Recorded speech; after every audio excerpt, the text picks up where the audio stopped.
ভগৱন্ত যদি নিৰাকাৰ হয়, আপোনাক যদি কোৱা হয় যে আপুনি এনেকুৱা এজন মানুহক চিন্তা কৰক যিজন মানুহৰ কোনো ৰূপ নাই, তেতিয়াহ'লে আপুনি কেনেকৈ ধাৰণা কৰিব? ঋষিসকলেও পোনপ্ৰথমতে ঈশ্বৰক নিৰাকাৰ বুলি ভাবিছিল, কাৰণ পোনপ্ৰথমতে যেতিয়া তেওঁলোক ঈশ্বৰক জানিবলৈ আগবাঢ়িলে, ঈশ্বৰৰ সূৰ্যৰ ৰশ্মি দেখিলেই প্ৰাথমিক স্তৰৰ ছাত্ৰজনে কি বুলি ভাবে? সূৰ্য নিৰাকাৰ, কোনো আকাৰ নাই, ৰশ্মিহে দেখিছোঁ, ৰূপটোতো দেখা নাই। গতিকে প্ৰথমতে কি বুলি বৰ্ণনা কৰিছে বেদত? ব্ৰহ্ম বুলি, ব্ৰহ্ম নিৰাকাৰ। কিন্তু তাতকৈ আৰু অধিক যেতিয়া জানিবলৈ আগবাঢ়িলে তেতিয়া গম পালে যে নহয়, এই ৰশ্মিৰ স্বৰূপ ব্ৰহ্মজ্যোতিৰ এটা উৎস আছে, মানে এটা আকাৰো আছে। সেইটোৱে হৈছে পৰমাত্মাৰ ৰূপটো, ব্ৰহ্মেতি পৰমাত্মেতি ভগৱানেতি সব্যতি। আৰু যেতিয়া আৰু অধিক জানিবলৈ আগবাঢ়িলে তেতিয়া গম পালে নহয় যে সেই ৰূপটোৰ এটা সম্পূৰ্ণ পৰিগ্ৰহ আছে। ভগৱান এটি শব্দতে ভগৱান ৰূপত জানিব পাৰি। ভগৱান কোন? কৃষ্ণস্তু ভগৱানৰ স্বয়ং। কৃষ্ণৰ সেই শৰীৰটো মানুহৰ অনুৰূপত কিয় সৃষ্টি কৰিলে? পূৰ্বতে যেতিয়া তত্ত্বসমূহ সৃষ্টি কৰিছিল 1480, পোনপ্ৰথমতে গৰুৰ শৰীৰত অধিষ্ঠান লাভ কৰিবলৈ ক'লে 14জন দেৱতাই ক'লে যে আমি এইটো শৰীৰৰ বাবে, এইটো শৰীৰত থাকিবলৈ আমাৰ বাবে অনুকূল নহয়। ঘোঁৰাৰ শৰীৰ এটা সৃষ্টি কৰি দিয়ে বোলে তোমালোক ইয়াত থাকা, বোলে এইটো শৰীৰো আমাৰ বাবে অনুকূল নহয়। আৰু ভগৱন্তই নিজৰ অনুৰূপত যি প্ৰজাপতি ব্ৰহ্মাই মনুষ্য শৰীৰটো সৃষ্টি কৰিলে স্বয়ম্ভৱ মনু আদিৰ ৰূপত, সেই মনুষ্য শৰীৰটো দিলে, তোমালোক ইয়াত অধিষ্ঠান লাভ কৰা। তেতিয়া সেই 14জন সাক্ষীয়ে এই শৰীৰত অধিষ্ঠান লাভ কৰিছিল। সেইকাৰণে আমাৰ নাসিকাত ইন্দ্ৰিয়, দেৱতা আৰু বিষয় এই তিনিটা যুক্ত হৈ আছে। প্ৰতিটো ইন্দ্ৰিয়ৰ একোজন অধিষ্ঠাতা দেৱতা আছে। যেনেকৈ প্ৰতিটো পোষ্টৰ একোজন ইনচাৰ্জ থাকে, নহয়নে? ইনস্পেক্টৰ, চাব ইনস্পেক্টৰ, এনেকৈ যিমানবিলাক আমাৰ লৌকিক জগতখনত ভাগ আছে, এই সূক্ষ্ম ব্ৰহ্মাণ্ড ৰূপী শৰীৰটোৰ প্ৰতিটো বিষয়ৰে একোজন অধিষ্ঠাতা দেৱ আছে। সেইকাৰণে কৈছে ইন্দ্ৰিয়, দেৱতা আৰু বিষয় তিনিওটা সংযুক্ত। নাসিকাত সূৰ্যপুত্ৰ অশ্বিনী কুমাৰ, নাসিকাৰ বিষয় কি? কিবা এটা গোন্ধ লোৱাটো। গতিকে সেইটো ক'ত ৰেকৰ্ড হয়? অশ্বিনী কুমাৰৰ ওচৰত। নেত্ৰত আদিত্য, কৰ্ণত দিগ্গণ, মুখত অগ্নি, জিভাত বৰুণ, পদত বিষ্ণু, হাতত ইন্দ্ৰ, বুদ্ধিত বাসুদেৱ, মনত চন্দ্ৰ, অহংকাৰত ৰুদ্ৰ, লিংগত প্ৰজাপতি, গুহ্যত মিত্ৰ। আৰু এইসকল ইন্দ্ৰিয়ই যি যি কৰ্ম কৰে সেই সকলো ষ্ট'ৰ্ড হয় এই অধিষ্ঠাতা দেৱসকলৰ ওচৰত। সিংহটোৰ শৰীৰত এই 1480 নাই, কিন্তু মনুষ্য শৰীৰত আছে। আৰু অন্তিম সময়ত আমাৰ গতিটো ক'ৰ পৰা নিৰ্মাণ হয়? ইয়াত মুখেৰে মই আৰু ভাল কথা কৈ নাথাকোঁ কিয়? মোৰ ইন্দ্ৰিয়সমূহত যেনেধৰণৰ প্ৰবৃত্তি আছে তাৰ অনুৰূপতেই মোৰ গতিটো সম্ভৱ। সেইকাৰণে ভাগৱতৰ যাত্ৰাটো হৈছে অন্তৰ্মুখী। যেতিয়ালৈকে অন্তৰত সেই ভাৱটো সৃষ্টি কৰি নলওঁ তেতিয়ালৈকে ঈশ্বৰৰ সেই প্ৰকৃত ৰূপটো ধ্যান কৰি সেই ভাৱেৰে তেওঁৰ ওচৰলৈ আগবঢ়াটো বহুত কঠিন। সেইবাবে প্ৰথম ভাৱৰ শুদ্ধতা, ভাৱৰ শুদ্ধতা হ'লেহে ভগৱন্তৰ সেই প্ৰকৃত ৰূপটো আমি ধ্যান কৰিব। নহ'লে ভগৱন্তৰ ৰূপটোচোন আমি ফটোটো দেখি আছোঁ। বিতৰ্ক এইবিলাক দিশত ধৰিলেকে যে ভগৱন্তই সোঁহাতত শংখ লৈ আছে নে চক্ৰ লৈ আছে, এইবিলাকনো বিচাৰ কৰিবলগীয়া কথা নাই। কোনোবা এদিন মন গ'ল যেনিবা সোঁহাতত শংখটো ল'লে, কোনোবাখিনি চক্ৰখন ল'লে, সেইটো কোনো ডাঙৰ কথা নহয়। ভগৱন্তৰ প্ৰকৃত ৰূপটোৱে কাক প্ৰতিনিধিত্ব কৰিছে? শংখ চক্ৰ গদা পদ্মই কাক দেখুৱাইছে? সেই দৰ্শনটো আমাক লাগে, নহয়নে? আৰু ভগৱন্ত আমাৰ ঈশ্বৰৰো এনেকুৱাকৈ কল্পনা আছে, হাতত দা কুঠাৰ এইবোৰ অস্ত্ৰ আছে, নহয়নে? তেতিয়াহ'লে বোলে হিন্দুসকলৰ উপাস্যসকল বৰ ক্ৰোধাত্মক নি যে সকলো দেৱী দেৱতাই গোটেই হাতত কোনোবাই গদা লৈ আছে, চক্ৰ লৈ আছে, কোনোবাই ত্ৰিশূল লৈ আছে। বাকীসকলৰ ঈশ্বৰটো কল্পনা তেনেকৈ কৰা নাই, কল্পনা কৰিছে যে হাতত কোনো প্ৰকাৰ অস্ত্ৰ নাই। আমাৰ সকলোৱে গোটেই অস্ত্ৰ শস্ত্ৰ সোপা আছে। আৰে কৃষ্ণ মানে সেইজনেই নহয় যে কোনোবাই কিবা এটা কৈছে মিচিক মিচিককৈ হাঁহি মাৰি বাঁহী বজাই থকাজনেই কৃষ্ণৰ গাম। কৃষ্ণ মানে সেইজনে যেতিয়া শিশুপালে ইমানখিনি অধৰ্ম কৰিলে খন্তেকতে তেওঁ হিৰস্যেদ কৰি দিলে, নহয়নে? কিন্তু সেইখিনিতো চাবলগীয়া কথা আছে। 100টা গালিটো শুনিলে, সেইকণ ধৈৰ্যটো তেওঁৰ ওচৰত আছে, কেপাচিটি আছিল যে একটা গালি শুনোতে শিশুপালক মাৰি দিব পাৰিলেহেঁতেন। কিন্তু যাৰ শৰীৰত অন্ততঃ সেই 100টা বেয়া কথা শুনাৰ ধৈৰ্যখন আছে। সৰ্বসামৰ্থ্যৱান ঈশ্বৰ আবিৰ্ভাৱ হৈছে ক'ত? কংসৰ কাৰাগাৰত।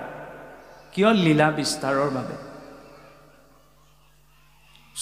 চক্ৰখনৰ প্ৰকৃতিটো হৈছে, নামটো হৈছে সুদৰ্শন। সুদৰ্শন মানে দেখিবলৈ যি বোলে সুন্দৰ, তেওঁক আমি সুদৰ্শন বুলি কওঁ, নহয়নে? এই সুদৰ্শন দেখি চক্ৰ ঘাতক অস্ত্ৰপাতনো আকৌ সুদৰ্শন হ'ব পাৰেনে? সেইকাৰণে এক দৰ্শন অনুসৰি সেই চক্ৰৰ লগত গুৰুকো বুজোৱা হয়। সুদৰ্শনতকৈ আৰু শক্তিশালী চক্ৰ নাই। বোলে তাতোতকৈ আছে বোলে ব্ৰহ্মাস্ত্ৰ, এইবিলাক কল্পনাৰ কথা। ভগৱন্তই যি অস্ত্ৰ ধাৰণ কৰিছে তাতকৈও শক্তিশালী কিবা থকা সম্ভৱনে? সেই চক্ৰৰ কামটো কি নিৰন্তৰ, সেই চক্ৰ যিদৰে সংসাৰ চক্ৰ নিৰন্তৰ ঘূৰি আছে, ঠিক তেনেদৰে গুৰুৰূপী সেই দৰ্শনত যাৰ দৰ্শন কৰাৰ লগে লগে মনলৈ ভক্তিভাৱ আহে, সেই সুদৰ্শনৰূপী গুৰুৱে অজ্ঞানতা নাশ কৰি জ্ঞানৰ উদ্ভৱ ঘটাব পৰাৰ কেপাচিটিটো আছে।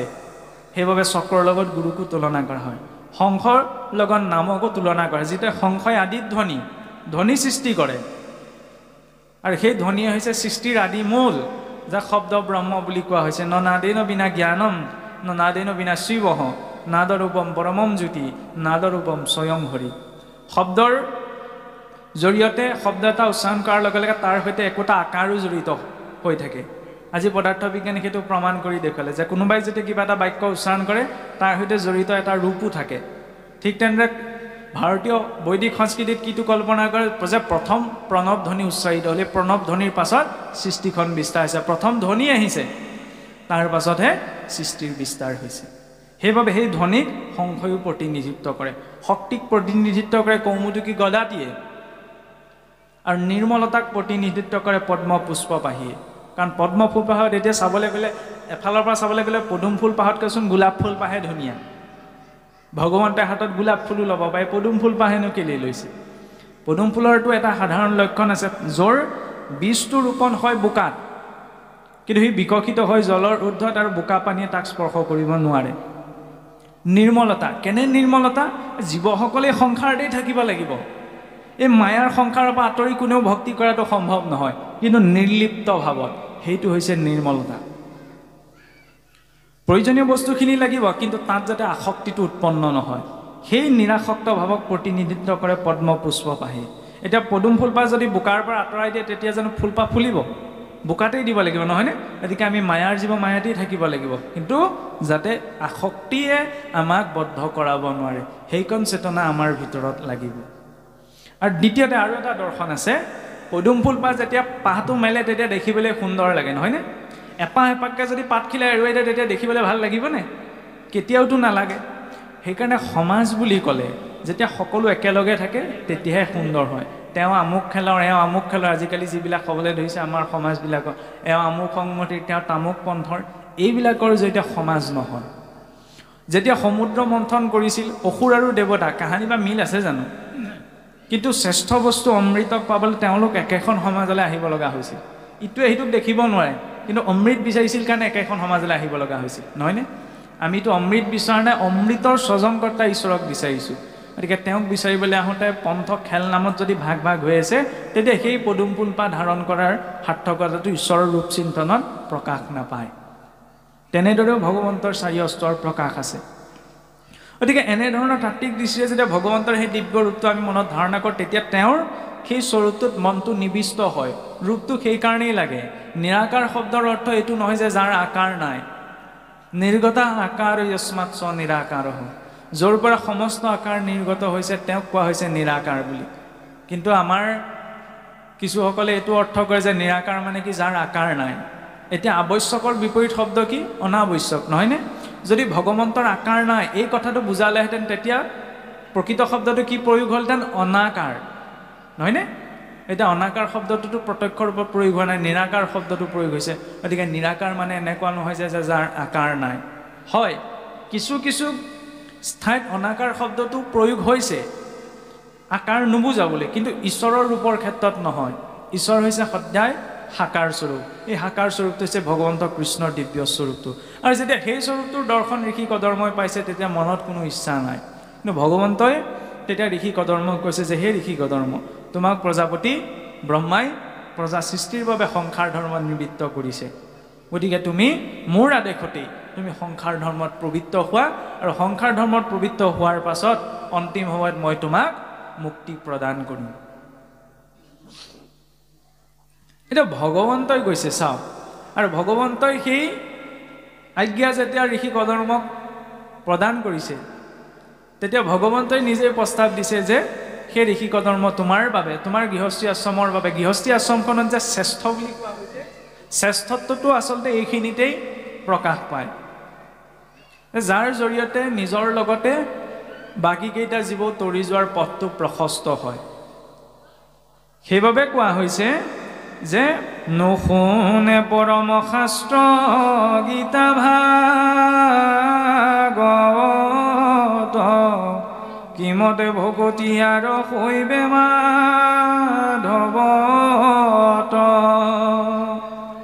পুত্ৰেও নিষ্ঠাৰে যদি শুনি আছে শাস্ত্ৰ বৈষ্ণৱ পুত্ৰক প্ৰতি বুলি আছে মাত্ৰ অবৈষ্ণৱ পুত্ৰ যদি উপজে বংশত স্বৰ্গখণ্ডে পিতৃক পেলাৱে নৰকত।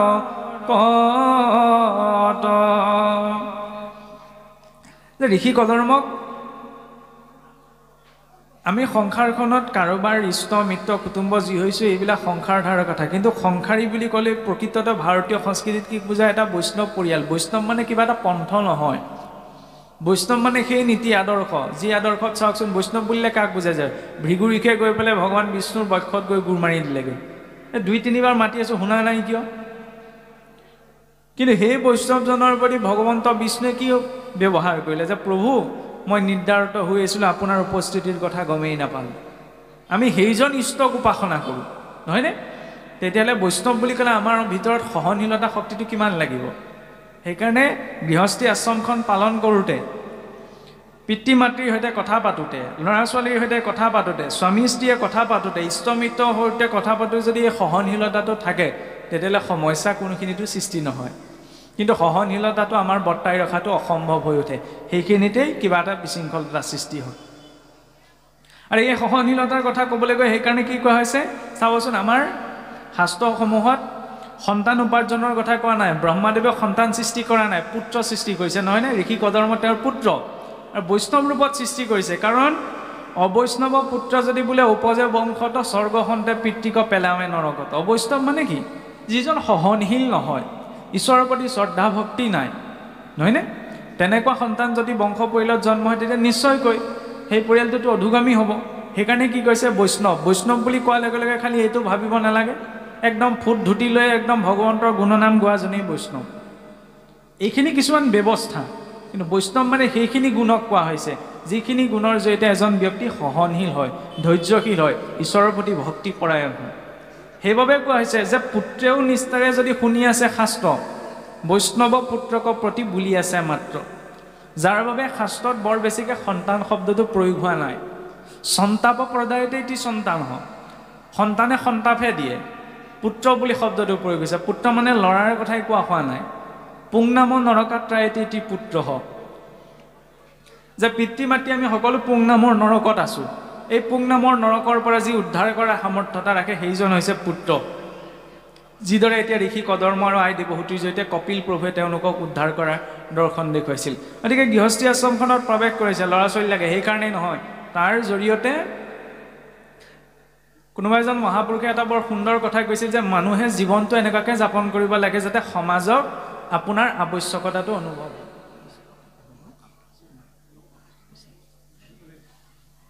এইটো বৰ ডাঙৰ কথা যে সমাজক আপোনাৰ প্ৰয়োজন যাতে অনুভৱ হয়, সেইটো হৈছে জীৱন যাপন আটাইতকৈ বোলে উত্তম স্থিতি। যে কেতিয়াবা এনেকুৱা হয় নাই, ঘৰখনত মিতিৰ কুটুম্বত এনেকুৱা এজন কোনোবা থাকে যে আমুক নহ'লে কামটো নহয়, সেই আৱশ্যকতাটো সমাজত উৎপন্ন কৰিব পৰাটো বোলে জীৱন যাপন কৰা আটাইতকৈ সুখকৰ স্থিতি। আমাৰ জীৱনত সেইটো আদৰ্শ লাগে আৰু সেইটো হৈছে এজন বৈষ্ণৱ আদৰ্শ। সেইকাৰণে কৈছে যে অবৈষ্ণৱ পুত্ৰ যদি উপজে বংশত স্বৰ্গখণ্ডে পিতৃক পেলাৱে নৰকত। কেনেবাকৈ যদি অবৈষ্ণৱ সন্তান, অসহনশীল, অধৈৰ্য, অশ্ৰদ্ধাযুক্ত সন্তান জন্ম হয় তেতিয়া বোলে সেই সংসাৰ বা পৰিয়ালত সুখ শান্তি থকাটো সম্ভৱ নহয়। আৰু সেই বৈষ্ণৱ পুত্ৰ বিচৰাৰ বাবে ঋষি কদৰ্মক স্বয়ং ঈশ্বৰে কৈছে এতিয়া যে তোমাক কেনে লক্ষণযুক্ত এগৰাকী স্ত্ৰী লাগে কোৱা, তেনেধৰণৰ এগৰাকী স্ত্ৰীৰ সৈতে তুমি বিবাহত আবদ্ধ হৈ সংসাৰ ধৰ্ম পালন কৰিবা। এতিয়া ঋষি কদৰ্মই ধৰি লওক এইখিনি প্ৰস্তাৱ ঈশ্বৰক দিব পাৰিলে যে প্ৰভু ভাল ৰজা ঘৰৰ এগৰাকী নাৰীৰ সৈতে মোক বিবাহ কৰাই দিয়া বা তেনে এগৰাকী নাৰীৰ পৰিচয় দিয়া, বা ধৰি লওক যাৰ সা সম্পত্তি বেছিকৈ আছে। আমাৰ মানুহৰ চিন্তাটো তেনেকুৱা হয় যে কেনেবাকৈ যদি ধৰি লওক বুজাবুজিৰ মাজেৰে বিবাহ হৈছে নহ'লেতো আজিকালিতো এনেকুৱাও দেখা যায় যে পুৰুষে নচাইবে ভালো মন্দ সমুদায় কৰিবেক ভাৰ্যা আনি যাকে বাঞ্ছা যায়। তাৰ বিপৰীতে যদি অকণমান বুজাবুজিৰে আগবাঢ়িছে তাতো আকৌ আমাৰ সাধাৰণতে কি বিচাৰ কৰা হয় বোলে মাটি বাৰী কি আছে, চাকৰি আছেনে নাই, ককাই ভাই কেনেকুৱা, এইখিনি সামাজিক দিশটো নিবিচাৰিবলৈ কোৱা নাই, এইখিনি বিচাৰ কৰিব লাগে সামাজিক দিশত, যিহেতু আমি সমাজ পাতি আছোঁ নহয়নে? কিন্তু এইখিনিয়ে বিচাৰৰ মূল বিষয় নহয়। যদি সেই পুৰুষজন ঈশ্বৰ ভক্তি পৰায়ণ নহয়, যদি সেই বিবাহিতা নাৰীগৰাকী ঈশ্বৰ ভক্তি পৰায়ণ নহয়, তেতিয়াহ'লে জানক সেই সংসাৰখনত সুখ শান্তি থকাটো সম্ভৱ নহয়। সেই আদৰ্শটো সেইকাৰণে সৃষ্টিৰ প্ৰথম যেতিয়া সংসাৰ তৰিছিল, আমি যদি চাওঁ ভাগৱতৰ দৰ্শন প্ৰথম তেতিয়াহ'লে সংসাৰ কোনে আৰম্ভ কৰিছে? এই ঋষি স্বয়ম্ভূ মনুৰ শতৰূপায়। কিন্তু তাৰ আধাৰত সংসাৰ ধৰ্মৰ বিস্তাৰ ৰূপত দৰ্শনটো আমাক কোনে দেখুৱাইছে? ঋষি কদৰ্মই। সেইকাৰণে ঋষি কদৰ্মই ঈশ্বৰৰ ওচৰত কৈছে যে প্ৰভু মোক কেনে লক্ষণযুক্ত নাৰী লাগে যে কাম্য কৰ্ম যত মানে হবে পৰি হৰি যারা তোজু চরণে জয় নিষ্ঠ করি এখন বাক মনে জানি দিবা ভালো যায়া পাছে মুখ্য দিবা প্রভু যদি থাকে দায়া সন্তৰ সংগ কজিজো পাৰ্থয় সতত হৰি পদৰেণু সেৱা লক্ষ্য জীৱনৰ সদা শুদ্ধ ভাৱে যিটো দিন ধৰি আছে হেন হে লক্ষণ প্ৰভু মোৰ অভিমতে। যে হে প্ৰভু তুমি এনেকুৱা এগৰাকী নাৰী দিয়া যে কাম্য কৰ্ম যত মানে সবে পৰম কামনা বাসনা সকলো যি ক্ৰমাৎ এৰিছে যাৰা তজু চৰণে ভজয় নিশ্চয় কৰি তোমাৰ চৰণ ভজনাত যিগৰাকী নাৰীৰ মতি স্থিৰ হৈছে, যি নিত্য নিৰন্তৰ শুদ্ধ সাত্বিকতাৰে কেৱল তোমাৰ চৰণ সেৱা আৰু সন্তসকলৰ সংগ প্ৰাৰ্থনা কৰে, তেনেকুৱা এগৰাকী লক্ষণযুক্ত নাৰী মোক দিয়া। ঋষি কদৰ্মই এইটো কোৱাই নাই যে মাটি বাৰী ইমান হ'ব লাগিব, আমুক তামুক হ'ব লাগিব, পুত্ৰ পৰিবাৰ এনেকুৱা হ'ব, এনেকুৱা এগৰাকী দিয়া। গতিকে পুৰুষেই হওক, আধ্যাত্মিক দৰ্শনটো চাওক যে পুৰুষেই হওক বা নাৰীয়েই হওক, আমি বাহ্যিক দিশ সকলো বিচাৰ কৰোঁ নহয়নে? বংশ পৰিয়ালত কোন আছে, কাৰ মৃত্যুত কিমান আছে, ইমানখিনিলৈকে আমি বিচাৰ কৰোঁ। কিন্তু শৰীৰমুখী হয়নে নহয়, ভগৱন্তমুখী হয়নে নহয়, এইটো কিন্তু বাদ পৰি থাকে। আৰু কেনেবাকৈ প্ৰসংগলৈ আহিলেও কি কৰে, বিয়া কেইদিনমান আগত বোলে শৰণ লোৱা নাই নহয়, শৰণ লৈ আহিব লাগে, কেইদিনমানৰ পাছত বিয়া হ'ব। ভগৱন্তৰ ওচৰলৈ মানে বিয়া পাতিবৰ কাৰণে ভগৱন্তৰ ওচৰলৈ আমি গ'লোঁ নি? বিবাহ ইমান এটা ডাঙৰ সংস্কাৰ, চাওকচোন, যাৰ জৰিয়তে সৃষ্টিৰ ধৰ্ম ৰক্ষা হ'ব, যাৰ জৰিয়তে গোটেই জীৱনটো সেই স্ত্ৰী পুৰুষ একেলগে থাকিব, এখন ঘৰত শান্তিপূৰ্ণভাৱে জীৱন যাপন কৰিব। পেণ্ডেলত বোলে ইমান টকা খৰচ হ'ব, ফটোৰ কাৰণে বোলে ইমান টকা খৰচ হ'ব, এই সকলো ব্যৱস্থাৰ প্ৰতি গুৰুত্ব এটা থাকে। কিন্তু সংস্কাৰী কৰ্মকণৰ প্ৰতি হোমেই পৰিছে বা বিধি পাঠেই পৰিছে, বোলে দেও সোনকাল কৰিব দেই, পজ দি ফটো মাৰিবলৈ সকলোৰে সময় ওলায় নহয়নে? চিন এটা হিচাপত সেইটো কোনো দুখনীয় নহয়, কাৰণ বিয়া এবাৰেই হয়, গতিকে স্মৃতি হিচাপত ফটোখন ৰাখিছে, সেইটো কোনো দুখনীয় বুলি আমি ক'ব নোৱাৰোঁ।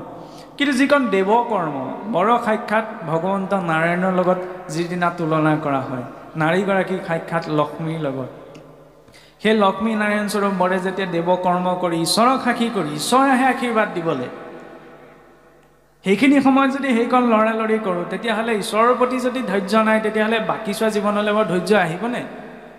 এইটো নহয় যে আমি কাৰো জীৱনত শান্তি নাই বুলি ইয়াৰ পৰা প্ৰতিপন্ন কৰাব বিচাৰিছোঁ।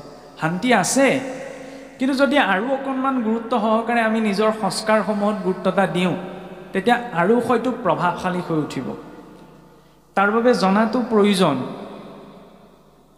বিয়াখনলৈ কিবা এটা যোগাৰ কৰিবলৈ যেনেকৈ আমি বহু জেগা গৈও পেলাই যোগাৰ কৰি আনো, পেণ্ডেলটো এনেকুৱা এনেকুৱা হ'ব, এইখিনিত খোৱা ব্যৱস্থা হ'ব, ইমানখিনি লাগিব, চব ডিটেইলছত আমি চাওঁ। কিন্তু আমাৰ বহুতৰে সেই দেৱকৰ্ম কৰাৰ সময়ত কিন্তু অৱজ্ঞা থাকে। অৱজ্ঞা এইকাৰণেই কৰিছোঁ, ধৈৰ্য নাই, সোনকালে কৰিব। আৰু সেই স্থানত চাবলৈ গ'লে আমি জোতা চেণ্ডেল পিন্ধিও প্ৰৱেশ কৰিব নোৱাৰিব, কিন্তু তাত দেখিব দুখ নধৰিব, জোতা চেণ্ডেল পিন্ধি গোটেই আপোনাৰ লেটি পেটি কৰি সেই জেগাতেই থাকিবগৈ। সেইটো উচিত নহয়। যি স্থানত ভগৱন্তক স্থাপন কৰা হৈছে তাত আকৌ জোতা মোজাযোৰ পিন্ধি প্ৰৱেশ কৰাৰ কি অৰ্থটো থাকিলে? কেৱল আচৰণ কৰিব লাগে কাৰণেতো সেইখিনি কৰ্ম আচৰণ কৰা নহয়, সংস্কাৰ হয়। সেই সংস্কাৰ নোহোৱাকেচোন স্বয়ং ঈশ্বৰেও বিবাহ পাশত আবদ্ধ হোৱা নাই। ভগৱান ৰামচন্দ্ৰৰ পৰা ভগৱান কৃষ্ণলৈকে যেতিয়া তেওঁ অৱতাৰ গ্ৰহণ কৰিছে, নহয়নে?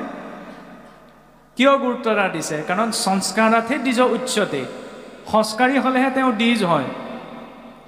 সংস্কাৰ বিহীনা পশু বিসমানা, যাৰ সংস্কাৰ নাই আচাৰহীনম নপুনন্তি বেদা, যাৰ আচাৰত সংস্কাৰ নাই তেওঁক বেদেও সূচী কৰিব নোৱাৰে। গতিকে বিচাৰ কৰাটো প্ৰয়োজন যে স্ত্ৰী পুৰুষ বিবাহৰ আগত হ'লেও গুৰুমুখী হৈ আহিলে গুৰুৱে চাওকচোন পাহৰি যায় বুলি হৰি ভকত এজনো পাতি দিয়ে। কিন্তু সেইকেইটা কথাও মনত ৰাখিবলৈ যদি আমাৰ ধৈৰ্য নাথাকে, বোলে চৰকাৰে কেইখন আঁচনি দিছে, কোনখন আঁচনিত কিমানকৈ পইচা পায়, সেইটো আমাৰ মুখৰ আগত থাকে, কিন্তু আমাৰ বহুতৰে গুৰুৱে দিয়া সেই কথাকেইটা পাহৰি পেলাওঁ। গুৰুৰ প্ৰতি বোলে গুৰু আশ্ৰয় হ'লোনে, বোলে শৰণ ল'লোনে, সেয়াই শৰণ নহয়। চাচৈতে এটি শিষ্য হ, শিষ্য কাক কোৱা হয়? ভাৰে ভেটিয়ে এগাল দি থৈ অহাজনী শিষ্য নহয়। যাক শাসন কৰিব পৰা যায় সেইজন হৈছে শিষ্য। শাস্ত্ৰ গুৰু হবে শিষ্যক কৃপাই শুদ্ধ উপদেশ দিব, শিষ্য হবে শুদ্ধভাৱে নাচৰিলে তাৰা হবে কি কৰিব? শাস্ত্ৰ আৰু গুৰুসকলে কেতিয়াও কাকো কোনো কালে ভুল উপদেশ দিয়া নাই। গুৰুৱে দিয়ে মাটি, হিচে ধৰে আতি, গুৰুৰ বাক্যক অন্তত আস্থাৰে গ্ৰহণ কৰাটো প্ৰয়োজন, নহয়নে? কিন্তু সেইখিনি সময়ত যদি সেই গুৰু বাক্যৰ প্ৰতি আস্থা নাথাকে তেতিয়াহ'লে আৰু মই বেদ মন্ত্ৰ উচ্চাৰণ কৰি থাকোঁ, আৰু আপুনি মই ভাগৱত উচ্চাৰণ কৰি নাথাকোঁ, তাৰ পৰা আমি কিবা ফল দিব বুলি ব্যক্তিগতভাৱে আমি নাভাবোঁ, যদিহে গুৰুৰ বাক্যতে আস্থা নাই। গুৰু হৈছে দেখা ঈশ্বৰ, দেখাজনক চিনিলেহে আমি নেদেখাজনক চিনিব পাৰিম। গুৰু সম্পৰ্কতো আমাৰ সমাজত এতিয়াও এনেকুৱা কিছুমান ধাৰণা আছে। কিছুসকলে ভাবে যে আমাৰ পৰম গুৰু হৈছে শ্ৰীমন্ত শংকৰদেৱ, গতিকে যিজনে আমাক শৰণ ভজন দিলে সেইজন বোলে আমাৰ গুৰু নহয়। নহয়, হয়, পৰম গুৰু পৰমেষ্ঠি গুৰু তেনেকৈ ভাগ আছে। মহাপুৰুষজনা হৈছে আমাৰ পৰম গুৰু, কিন্তু তেওঁৰ সেই ধৰ্মধাৰাকে প্ৰতিনিধিত্ব কৰি আপোনাক মোক যিজন গুৰুৱে প্ৰত্যক্ষ ৰূপত ঈশ্বৰত আশ্ৰয় প্ৰদান কৰিলে সেইজন গুৰু নিত্য স্মৰণীয়। সেইজন গুৰুৰ প্ৰতিও সেই সমানেই সন্মানৰ ভাৱ থকাটো প্ৰয়োজন, কাৰণ তেওঁকে আমি প্ৰত্যক্ষ ৰূপত আমি মহাপুৰুষক পোৱা নাই, কিন্তু মহাপুৰুষ জ্ঞান কৰি তেওঁৰ জৰিয়তে আমি আশ্ৰয় গ্ৰহণ কৰিছোঁ। সেইখিনিত শিষ্যৰ শিষ্যত্ব প্ৰকাশ পায়। বকদৃষ্টি কাকচেষ্টা স্বান নিদ্ৰা তথৈবচ, অল্পাহাৰী গৃহত্যাগী পঞ্চতৈশিষ্য লক্ষণ। আধ্যাত্মিক মাৰ্গত বোলে শিষ্যজনৰ 5টা লক্ষণ থাকিব লাগে। বকদৃষ্টি, বগলীৰ নিচিনা দৃষ্টি হ'ব লাগে। বগলীজনী মাছত যেতিয়া মাছ ধৰিবলৈ পানীত নামি থাকে, কাষত আৰু শৈশৱ হৈ থাকক, দৃষ্টি সদায় নিজৰ চিকাৰটোত থাকে। গতিকে ধৰ্ম মাৰ্গটো ধৰ্ম অধৰ্ম আমুকটো তমুকটো বুলি ঢেৰ হুলস্থুল হৈ থাকিব, গুৰুত্ব দিয়াৰ প্ৰয়োজনীয়তা নাই। নিজ গুৰুৱে যি ধৰ্ম দিছে সেই ধৰ্মত স্বধৰ্মী নিধনং শ্ৰেয় পৰধৰ্ম ভয়াৱহ। বাহ্যিক ৰূপত আমি যি ধৰ্মত দীক্ষিত হৈছোঁ সেয়া স্বধৰ্ম, আন্তৰিক ৰূপত আত্মাৰ যি প্ৰকৃতি সেয়া হৈছে স্বধৰ্ম। গতিকে সেই স্বধৰ্মত থাকি নিজৰ স্বধৰ্মত দৃষ্টিটো দিয়াটো বেছি প্ৰয়োজন। আনৰ ধৰ্ম বুলি প্ৰকৃততে যদিও নাই, কিন্তু আনৰ ধৰ্মত শুদ্ধ অশুদ্ধ এইখিনি বিচাৰ কৰিবলৈ যোৱাটো প্ৰয়োজনীয়তা নাই। আমি নিজৰখিনি নিজে কিমানেই দায়বদ্ধ সেইটো আমাৰ লক্ষণীয় হ'ব লাগে। বকদৃষ্টি কাকচেষ্টা, কাক মানে হৈছে কাউৰী। কাউৰীজনীয়ে দেখিব কা কা কৰি ইফালে চাইছে সিফালে চাইছে, তাকে আপুনি মই চাই তাকে কোন পাকত বস্তুটো লৈ উৰা মাৰে গমেই নাপাওঁ। গতিকে ভক্ত হ'লেও এনেকুৱাকৈ জীৱন যাপন কৰিব লাগে যে ভালৰ লগত ভাল, কালৰ লগত কাল। মানে কি?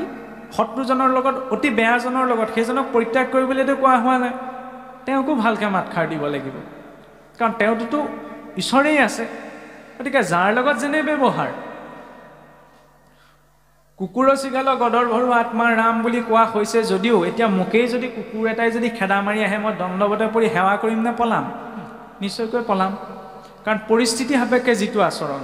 গতিকে পৰিস্থিতি সাপেক্ষে আমি যি আচৰণ কৰিব লাগে তাক কৰিম, কিন্তু লক্ষ্যটো স্পষ্ট হ'ব লাগিব।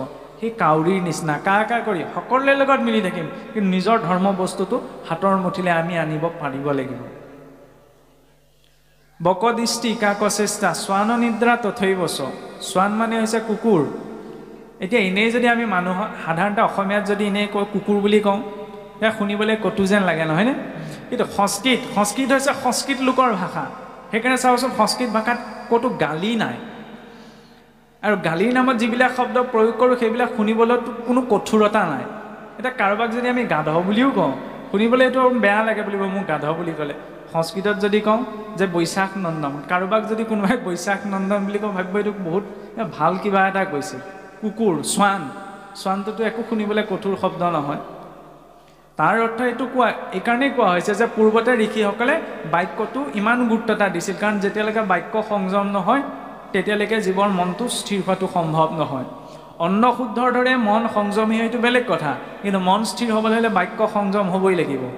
আগৰ দিনত অসুৰেও যিবিলাক গালি ব্যৱহাৰ কৰা নাছিল, আজিকালিতো আমাৰ মুখে মুখে, নহয় জানো? বুজি পাইছেই চাগে। আগৰ দিনত অসুৰে যিবিলাক গালি ব্যৱহাৰ কৰিছিল, অন্ততঃ ভাওনাখনত উচ্চাৰণ কৰিব পাৰিবলৈ, কাৰোবাক ক'লে অধম বুলি, দুৰাচাৰ বুলি, পাখণ্ড বুলি, এইবিলাক শুনিবলৈ ইমান বেয়া নহয়। আজিকালি যিবিলাক আছে সেইবিলাক উচ্চাৰণ কৰিব নোৱাৰে, হয়নে? তেতিয়াহ'লে অসুৰতকৈও ডাঙৰ হয় নে এইকেইটা? যাৰ বাক্যত এতিয়া কুকুৰক দিয়া থালখনত মই মানুহক যদি খাবলৈ দিব নোৱাৰোঁ, যিখন মুখে দিনটোত মই 10টা অশ্লীল শব্দ উচ্চাৰণ কৰিছোঁ, সেইখন মুখে আৰু ৰাম নাম লৈ থাকোঁ, ঈশ্বৰ আহিবনে? ঈশ্বৰে কিবা কৰিবনে? নকৰে। সেইকাৰণে অন্ততঃ মুখখনে কি উচ্চাৰণ কৰিছোঁ? কুকুৰৰ দৰে নিদ্ৰা। কুকুৰটো সতৰ্কতাৰ ৰূপত হয়, বাঁহ বা দেখিলে পৰিলে সতৰ্ক হৈ যায়। গতিকে জীৱনত ইমান সতৰ্কতা লাগিব যে কোনোবাখিনিত মোৰ কিবা অধৰ্ম হৈছে নি, পাপ হৈছে নি, কাৰোবাক মই কিবা কষ্ট দিছোঁ নি, সেইকণ সতৰ্কতা ভক্তজনৰ বা শিষ্যজনৰ জীৱনত লাগে। অল্পাহাৰী, অল্প আহাৰ ভোজন কৰা। আমাৰ কয় নাই বোলে ভোক লাগিলে খোৱাটো দুখনীয় নহয়, কিন্তু ভাল লাগিলে কাৰণে খাই থাকিলে আকৌ বোলে পেটৰ বেমাৰ হয় নে নহয়? সেইকাৰণে ভোজনতো সংযমটো লাগে। গৃহত্যাগী মানে ঘৰ বাৰী এৰি যোৱাৰ কথা কোৱা হোৱা নাই। আপোনাৰ সামৰ্থ্য আছে যে আপোনাৰ প্ৰয়োজনীয় সকলো বস্তু আপুনি গোটাই ল'ব পাৰে, কিন্তু তাৰ মাজতে কিছুমান অভাৱ নিজে অনুভৱ কৰাটো প্ৰয়োজন।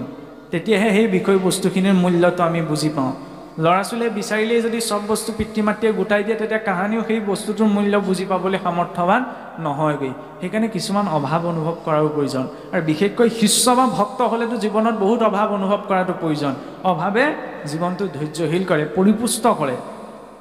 কিন্তু সকলোতো একদম ফ্ৰীতে যদি পাই যাওঁ, তেতিয়াহ'লে এলাহ আৰু প্ৰমাদৰ সৃষ্টি কৰে। এই 5টা গুণ শিষ্য বা ভক্তজনৰ জীৱনত লাগে, তেতিয়া আমি এজন প্ৰকৃত শিষ্য হোৱাৰ দিশত আগবাঢ়োঁ। আৰু শিষ্য নোহোৱাকৈ আমি শাস্ত্ৰীয় মাৰ্গত আগবাঢ়িব নোৱাৰোঁ।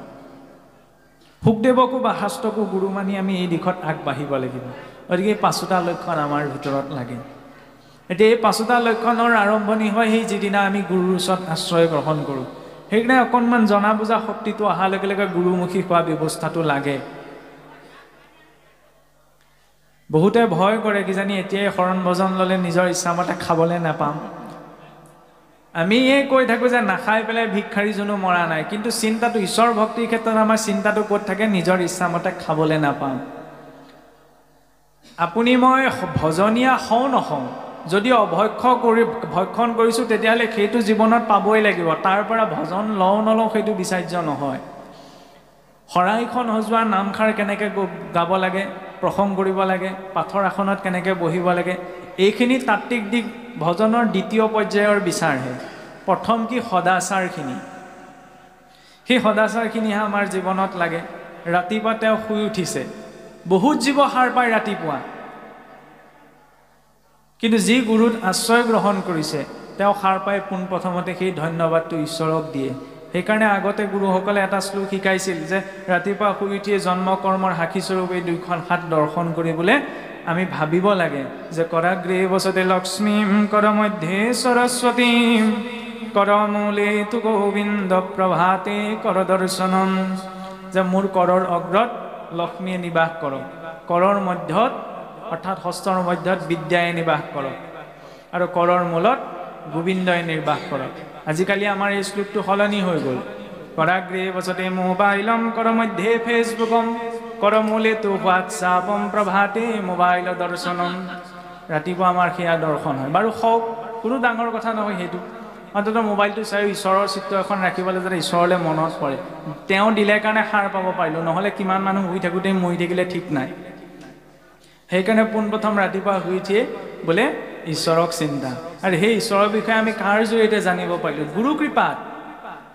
গতিকে গুৰুৰ চিন্তন আৰু গুৰু কৃপাৰ প্ৰাৰ্থী আমি কেতিয়া হ'লোঁ যেতিয়া আমাক সন্তসকলে কৃপা কৰিলে কাৰণ ভকতসকলে আগবঢ়াই নিদিয়ালৈকে আমি গুৰুৰ ওচৰলৈও যাব নোৱাৰোঁ এটা প্ৰথম সন্ত কৃপা তাৰপিছতে গুৰু কৃপা তাৰ পাছতহে ভগৱত কৃপা গতিকে তাৰ লগতে ভক্তসকলকো স্মৰণ কৰাৰ প্ৰয়োজন উদ্ধৱ বিদুৰ মৈত্ৰেয় হনুমন্ত জাম্বৱন্ত বিভীষণ শুক ভীষ্ম আদি এইসকল মহান মহান প্ৰভুৰ ঐকান্তিক ভক্ত তেওঁলোককো চিন্তা কৰি বিচনাৰ পৰা বোলে নামিব লাগে দৰ্শনটো চাওকচোন বিচনাৰ পৰাও আমাৰ গুৰুৱে কয় যে পোনপ্ৰথমতে ভৰিটো বসুমতীত নিদিবা কাৰণ নিদ্ৰালৈ যোৱা মানে সেইটো এটা মৃত অৱস্থা আমি গভীৰ নিদ্ৰাৰ অৱস্থাত গম নাপাওঁ কি হৈ আছে কি নাই হোৱা আজি নতুনকৈ ৰাতিপুৱাৰ পোহৰ দেখা পালোঁ গতিকে এইটো এটা নতুন জীৱন বুলি ভাবিবা আৰু এই নতুন জীৱন বুলি ভাবি আমাৰ 5গৰাকী মাতৃ আছে নিজৰ জন্মদাত্ৰী মাতৃ বসুমতী কাৰণ এই মাতৃয়েও আমাৰ জন্মদাত্ৰী মাতৃৰ দৰে পালন কৰি আছে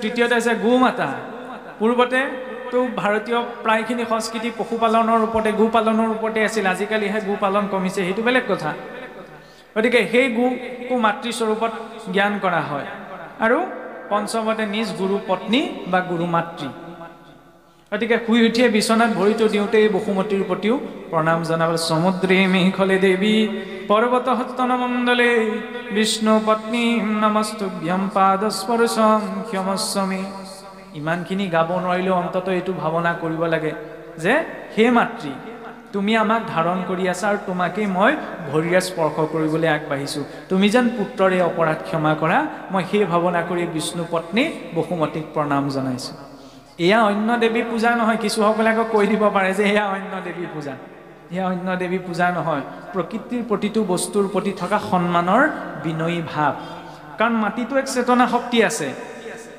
চেতনা শক্তি নাই বুলি আপুনি কেনেকৈ ক'ব কাৰণ একে মাটিতে কেৰেলাৰ তিতা সোৱাদ উৎপন্ন হৈছে একে মাটিতে কলৰ মিঠা সোৱাদ উৎপন্ন হৈছে সাৰ পানীয়েতো সাৰ দিলততো তাৰ পৰা সেই সোৱাদ অহা নাই মাটিয়েইটো দিছে কাৰণ ইয়াতো এটা চেতনা শক্তি আছে আৰু এই শৰীৰটোৰো সৰহ অংশ মাটিৰেই নিৰ্মাণ হয় সেইকাৰণে সময়ত আমি পৰমাণু এটাও লৈ যাব নোৱাৰোঁ চব মাটিকে ঘূৰাই দিব লাগিব যাত্ৰাটো আৰম্ভ হৈছে মাটিৰ পৰা পথাৰত আমি খেতিৰ দিনত বীজ সিঁচি থৈ আহিলোঁ নহয়নে বীজ সিঁচি থৈ আহিলোঁ সেইখিনি হ'ল ধানৰ পৰা যেতিয়া গজালি ওলালে কি হ'ল কঠীয়া সময়ত যেতিয়া পুৰঠ হ'ল এতিয়া ধানৰ দিনত লাহেকৈ দাই আনিলোঁ কি হ'ল সেইখিনি যেতিয়া বনাই আনিলোঁ চাউল হ'ল চাউল যেতিয়া ৰান্ধিলোঁ আমাৰ বাবে ভাত হ'ল সহজ অৰ্থত বা অন্ন হ'ল সিদ্ধ হ'ল সেই অন্ন যেতিয়া আমি ভক্ষণ কৰিলোঁ অন্নৰ পৰা কি উৎপন্ন হ'ল ৰস ততো ৰক্ত তাৰপাছত ৰক্ত তাৰ পৰা মাংস তাৰপাছত মেদৰ পৰা অস্থিৰ পৰা মজ্জাৰ পাছত পুৰুষৰ শৰীৰত বীৰ্য স্ত্ৰী শৰীৰত স্ত্ৰী ৰজ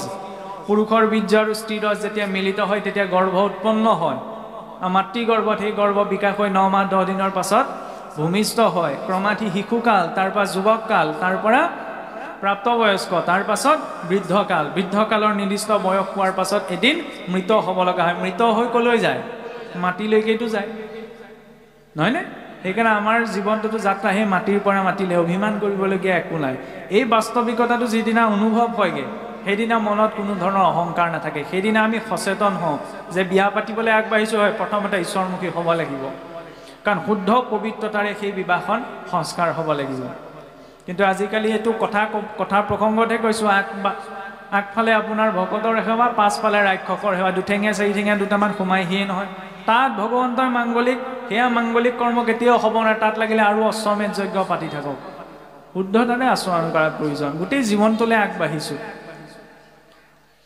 নিৰামিষ ভোজন কৰা মানে এইটো নহয় যে বইল ভাতকেইটাই নিৰামিষ নহয় বহুত ভাল নিৰামিষ ব্যঞ্জন বনাব পাৰি অন্ততঃ সেই সংস্কাৰ হোৱা দিনকেইটাতো আমি শুদ্ধতাৰে আচৰণ কৰোঁ সেই দৰ্শনটো লাগে এতিয়া এইখিনি কথা কোনো কৈ লাভ নাই কাৰণ আমি নিজৰ স্থিতিত অটল কিন্তু এই মাৰ্গটোত যেতিয়ালৈকে আমাৰ নিজৰ চেতনাটোক আমি নিজেই প্ৰশ্ন কৰিবলৈ নিশিকোঁ তেতিয়ালৈকে আমাৰ একো পৰিৱৰ্তন হোৱা সম্ভৱ নহয় সেই দৰ্শন ঋষি কদৰ্মই সেইকাৰণে আগতেই দিছে যিগৰাকীয়ে তোমাৰ চৰণ ভজনা কৰে কাৰণ চাওকচোন গৃহস্থী আশ্ৰমখনত যদি স্বামীয়ে যদি ভাবি লয় খেলি মেলি কেতিয়া সৃষ্টি হয় যেতিয়া আমি অধিকাৰৰ প্ৰসংগটো লৈ আনো পত্নীয়ে যদি ভাবে এইখিনি কথা আচলতে আমাৰ মুখৰ পৰা নোখোৱায় কাৰণ আমি সেই অৱস্থা পোৱাগে নাই কিন্তু ভাগৱতৰ আলম লৈ আমি প্ৰকাশ কৰা হৈছে যদি পত্নীয়ে ভাবি লয় যে মোৰ মতে স্বামীয়ে এইটো কৰিবই লাগিব কাৰণ মোৰ স্বামী হয় মোৰ মতে চলিবই লাগিব অধিকাৰৰ কথা আহি পৰিলে নহয় আৰু স্বামীয়েও যদি ভাবি লয় মোৰ মতে পত্নী চলিবই লাগিব অধিকাৰৰ প্ৰসংগিকতা আহি পৰিলে ল'ৰা ছোৱালীয়ে যদি ভাবি লয়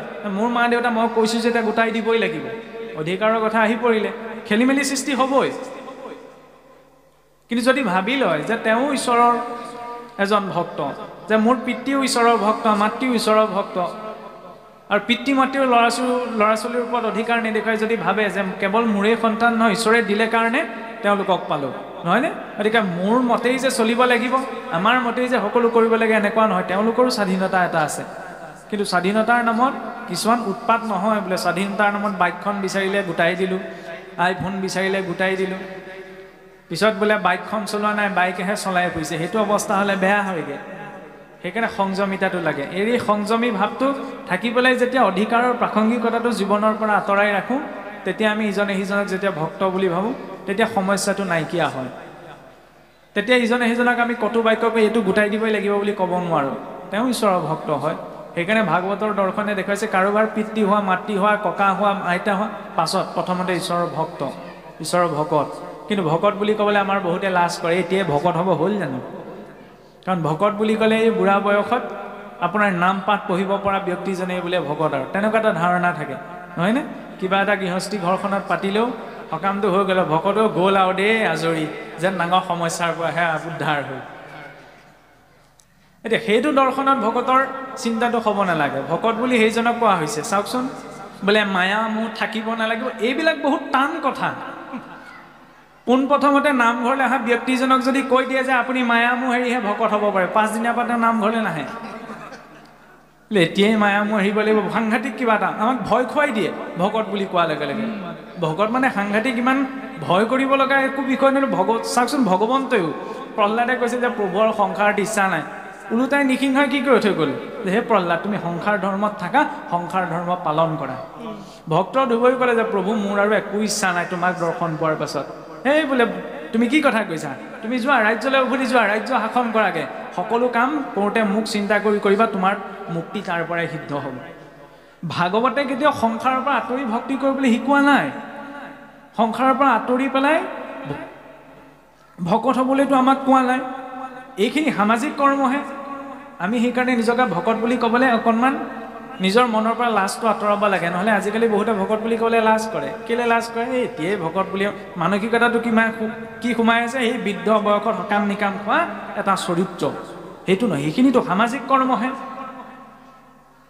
নামতে যাহাৰ পুৰুষ উদ্ধাৰক নিন্দে টান দাস বুলি কোনোবাই আকৌ যদি কয় এই বৰ ভকত ওলালে তেতিয়াহ'লেতো পৰম কৃপা কেলৈ পৰম কৃপা জানেনে কাৰণ তেওঁ জনাই নাই ভকত কি আকৌ নজনাৰ পাছতো আপোনাক কি বুলি কৈছে বৰ ভকত ওলালে নিচিনি পেলাইও স্বীকাৰ যে কৰিছে সেইটো ধন্যবাদৰ কথা বহুত ভাল কথা অসন্তোষ কৰিব নালাগে কিয় অসন্তোষ কৰিব নালাগে কাৰণ ভকতীয়া বুলি যদি দুষ্টে নিন্দে কৰে নানা উপহাস আতয় সন্তোষ নকৰিবা ৰোষ সিটো হৈবে সৰ্বনাশ নামতে যাহাৰ পুৰুষ উদ্ধাৰ নিন্দে টান দাস বুলি নিদিবা আখি খাইলে দুয়ো আখি জানিবা সেহি তুকলি যাৰ নাম ল'লেই বোলে জীৱৰ 21 পুৰুষ উদ্ধাৰ হয় তেওঁৰ নাম ল'লত যদি কোনোবাই হাঁহিছে উপলিঙা কৈছে বোলে সাক্ষী দিয়াৰ প্ৰয়োজন কলিৰ মূৰ্তমান স্বৰূপ সেইজনী 10জনৰ আগত মই বেয়া মাত এটা মাতিবলৈ লাজ নকৰোঁ কিন্তু 10জনৰ আগত ৰামকৃষ্ণ বুলি ক'বলৈ লাজ কৰোঁ ইয়াতকৈ আৰু বিকৃত মানসিকতা কি আছে ভাবি চাওকচোন, সেইটোতো আজিকালি হৈ আছে ন, যে আমি কাহানিও মিতিৰ কুটুমকতো এইটো নুসুধো ফোন কৰাৰ সময়ত বোলে কৃষ্ণ ভালে আছনে, কাৰণ আমি ভাবি থাকোঁ কি কৃষ্ণ মানে কি এই ভকতৰ আগত উচ্চাৰণ কৰা শব্দহে, কিন্তু কৃষ্ণৰ চিন্তন যে সেই গৃহকৰ্ম কৰা সময়টো লাগে, সেইটো আমি বন্ধ কোঠালি এটাত চাবি মাৰি থৈ দিছোঁ। তাৰ জৰিয়তে আমাৰ মনৰ কোনোবাখিনিৰ এইটো চিন্তা এতিয়াও সোমাই আছে যে কৃষ্ণ ৰাম এইবোৰ ভক্তি, এইবোৰ নামঘৰলৈ যাওঁতে লৈ যোৱা বস্তুহে, বাকীখিনি সময়ত দৰকাৰ নাই। সেইটো চিন্তাত নহ'ব। আমি এইটো অন্ততঃ অভ্যাস যদি কৰোঁ যে কাৰোবাৰ সৈতে কোনোবাই ঢেৰ কিবা কিবি, তাৰ মাজত গৈ আপুনি গহীনকৈ কৃষ্ণ বুলি কয়, উল্টাই আপোনাক একো ক'ব নোৱাৰে। সেইটো হৈছে কৃষ্ণ নামৰ শক্তি। আৰু মানুহ হৈ যদি মানুহৰ দৰে শুদ্ধ বাক্য উচ্চাৰণতে আমাৰ নিজৰ নিয়ন্ত্ৰণ নাথাকে, তেতিয়াহ'লে মানুহ হৈ আমি কোন ক্ষেত্ৰত ক'ব পাৰোঁ? অসুৰৰো বাক্য সংযম আছিল, আমাৰ যদি মানুহৰ যদি নাথাকে, তেতিয়া সেই মনুষ্যত্বৰ অৱনতি সেইখিনিতেই ঘটে। আমি যদি আনক দেখুৱাই বোলে, কিছুসকলে এনেকুৱা কয় নহয়, মই নামঘৰলৈ নাযাওঁ, কেলৈ নাযাওঁ, মই দেখুৱাই ভক্তি নকৰোঁ, ভকতৰ মাজত থাকি এতিয়াই গুচিব পৰা নাই, কিন্তু মই গীতা ভাগত ঘৰতে অধ্যয়ন কৰি থাকোঁ। সেইটোও সংসাৰ আটাইতকৈ ডাঙৰ ভ্ৰমত আছে। কিয় আছে? কাৰণ ভাগৱত নিজৰ গৃহতেই নিজেই পঢ়ি পেলাই বুজি পোৱা এভাগ শাস্ত্ৰ নহয়। সৎসংগ অবিহনে সুখদেৱ, মহাৰাজ পৰীক্ষিত, সুতমুনিয়েও নিজৰ শ্ৰেষ্ঠ গতিৰ কথা কোৱা নাই। ভগৱন্ত কৃষ্ণই উদ্ধৱক শেষত কলৈ যাবলৈ কৈ থৈ গ'ল? সৎসংগলৈ। সৎসংগ অবিহনে গতি পোৱাটো সম্ভৱ নহয়। নিজেই দেখুৱাই, আমি যেতিয়া আনক দেখুৱালে ঘড়ীটো পিন্ধিব পাৰোঁ, নহয়নে? মোৰ ঘৰত বগা কুৰ্তা ঢেৰ আছে, মই আজি আপোনালোকৰ ইয়ালৈ আহোঁতে এইটো কুৰ্তা কেলৈ পিন্ধি আহিছোঁ, যাতে অকণমান চকুত লাগে, নহয়নে? খোলা খুলিকৈ কৈ দিছোঁ। এতিয়া আনক দেখুৱালে যদি মই চোলাটো পিন্ধিব পাৰোঁ, চফা চোলাত কাপোৰযোৰ কিনিব পাৰোঁ, দামী কাপোৰযোৰ মই কিয় কিনো? পাতল কাপোৰযোৰ পিন্ধিলেওতো ঠাণ্ডা গৈছে, দামী কাপোৰযোৰ যাতে মানুহৰো চকুত লাগে। ভৌতিক জগতখনত যেতিয়া মানুহৰ চকুত লাগিবলৈ ঘড়ীটো চোলাটো মই পিন্ধিব পাৰোঁ, এতিয়া ভক্তিও মানুহৰ চকুত লাগিবলৈ কৰিব লাগে, যাতে ভক্তসকল কাষ চাপিহে অসুৰসকল আঁতৰি যায়। কিন্তু যদি আপোনাৰ বাহ্যিক ৰূপটো দেখিয়ে যদি গমেই নাপায় ভক্তই নে অসুৰেই নেকি, তেতিয়াহ'লে সকলো কাষ চাপি আহিব। এতিয়া কাক ধৰিব, কাক এৰিব? সেইকাৰণে ডিষ্টেঞ্চটো মেইনটেইন কৰি ৰাখিবলৈ, এতিয়া সেইটো ব্যক্তিগত অনুভৱৰ পৰাহে প্ৰকাশ কৰিছোঁ। আপুনি ক'ৰবালৈ লং পেণ্ট এটা পিন্ধি যাওক আৰু ধুতিখন পিন্ধি যাওক, পাৰ্থক্য সেইখিনিতেই দেখা পাব। আমাৰ নিচিনাকৈ দীঘলকৈ ফুট এডাল লৈ গ'লেতো কথাই নাই। গতিকে তাৰ জৰিয়তে কি কোৱা হৈছে যে বৈষ্ণৱৰ যিটো বেশভূষা, এইটো নহয় যে এনেকৈ কৰি পেলাই আৰু ভকত হৈ পেলাই চলি থাকিব। আৰু প্ৰকৃততে আমিও ভাওহে জুৰিছোঁ, ভকতিৰ ভটো কৰিব পৰা নাই। কিন্তু ভাও কৰাৰ ক্ষেত্ৰত এইটো নহয় যে আমি ইয়াত কপটতাৰে কিবা কথা প্ৰকাশ কৰিছোঁ, আমি ইয়াত কপটতাৰ কথা কৈছোঁ।